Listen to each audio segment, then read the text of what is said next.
What's going on, everyone? Today we're going to be taking a look at the new Avenger upgrades included with the Andreas Mercenaries DLC, as well as some tips and tricks, new details, and more. So before we get into it, if you guys aren't already, make sure to be subscribed and put up post notifications. We'll be having a lot more content covering this new DLC. Also, if you enjoy this or find this helpful, make sure to drop a like. So the main focus of this new DLC is the Avenger. This is where you're going to get started with the new missions, as well as just get access to the different changes that Rockstar did include. So to get started, obviously you have to own an Avenger. You can purchase it on the War Stock cash and carry site, and the base price is $3,450,000. So of course you can include some upgrades if you do want to. There's a lot of different options that you guys have. There's the gun turn, where it lets people in the back of the Avenger use the turn to shoot at enemies or players or whatever. There's also the vehicle workshop, which if you're interested, you can customize pretty much any vehicle now in the back of it. If you're not interested, then I'll just say just skip this option. And then of course the last one is the weapon workshop. And honestly, it's really kind of like a waste of money if you have weapon workshops other places like in the Terabyte or other businesses. So if you don't really care about this one, I would say definitely skip it. But that's an option that you can include there. But once you do have the Avenger, now you don't have to actually own a facility or a hangar. That's something that came new in this update, so you don't have to worry about buying a facility first at all. It's just straight from the website. And you also notice that new with this update is the new operations terminal option on the website as well. So if you don't have a hangar or facility, or if you just want to, you can actually purchase them from there. It is available for $1,450,000. If you want to though, you can just go to your hangar and apply it from there. And you'll also see that there's other options that you guys can choose from, which is the new Charlie's upgrades, which also includes the new Mammoth Avenger Thruster, which is just a jetpack being available to use in the Avenger. And then also you have the autopilot defenses, which protects you when you're in autopilot. And there's two options, which is the stealth module, which puts the Avenger in stealth mode. And then also you have the missile lock on jammer, which protects you from missiles coming and attacking you, which is basically the same thing that Monty Tech does provide. The primary weapons are the turrets that are available to be put on to your vehicle. I recommend putting the front, top, and rear turrets for obvious reasons. And then after that, you have the machine guns and the missile launchers, which are weapons that you can now add to the Avenger. So instead of you having to be in the back down the shoot from the Avenger, you can actually shoot missiles and use the machine gun as a pilot, which is a really cool feature. And we know this was coming as well.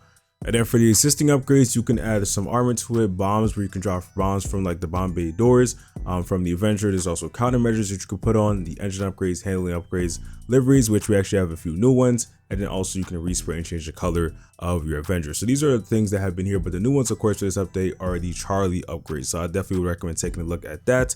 And if you don't have a hangar, I'd recommend investing into that if you do want to get some of the other and better upgrades for the Avenger. So flying the Avenger now in free mode is going to be a lot more better, because now you can protect yourself a lot more with these new countermeasures. And then of course you can end up using the missiles and just defend yourself. So it's really good that Rockstar added those changes. And I feel like it also does slightly go faster. I'm not really sure if Rockstar changed that, but I don't know. That's just my opinion and what I've seen. And the existing VTOL mode is obviously another great feature that the Avenger does bring with it as well. But mainly these Avenger upgrades are going to be extremely useful when it comes to the new missions, which is Project Overthrow. You can access these in the back of the Avenger now just by heading to this huge tablet screen, and there's a total of 6 of them. Now we'll be having a full guide of these missions if you guys want to check that out. It will be coming up pretty soon. But to break them down a little bit, Rockstar did really good with these missions. They are a little bit challenging in some parts, but overall they are pretty easy, and there's a lot of different things that you can do. New animations that are also included as well, and it's just overall it just seems like a different GTA Online experience. Sadly, they are contact missions though. They're not something that can be done in free mode, which I kind of wish Rockstar did do. And these missions also can be completed in hard mode from the start, so you don't have to do them in normal mode first and then after that do them again by replaying all of them. So that's pretty nice right there. And payout wise, it's really not the best. You get around like 30,000 ish. I mean, depending on how long you take on the mission and also how you play throughout it. But it's not really the best payout regardless. But just know if you do complete it the first time as a leader, you do get a $250,000 bonus for the last mission, but still for sure not the best payouts. And then for the addition of the new Avenger Thruster, it is kind of useful when it comes to some of the missions, but it's also just kind of good in free mode as well if you just want to use a jetpack. I know the jetpack isn't really that popular as it was when it first came out, but it is something that if you just want to get a simple vehicle, you can just request it from the interaction menu, and you don't have to deal with like having to call the mechanic or whatever. So it's actually kind of nice. And then you can also return it back to the Avenger as well. So my final thoughts really overall when it comes to the new Avenger upgrades, it is a great addition and I can see being very useful, especially in free mode, and it does kind of make the Avenger a bit more fun.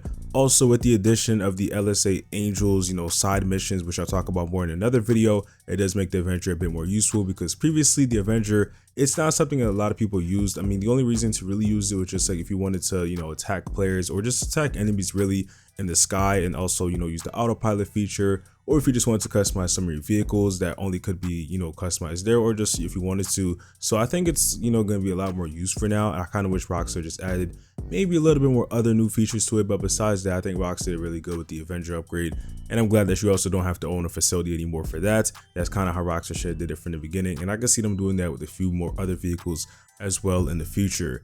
So let me know your thoughts in the comment section on what you guys think about the new Avenger upgrades. If you guys did enjoy this video, make sure to subscribe and put on post notifications. Also, don't forget to drop a like. We'll be having a lot more content covering the new Andreas Mercenaries DLC, so definitely don't miss it.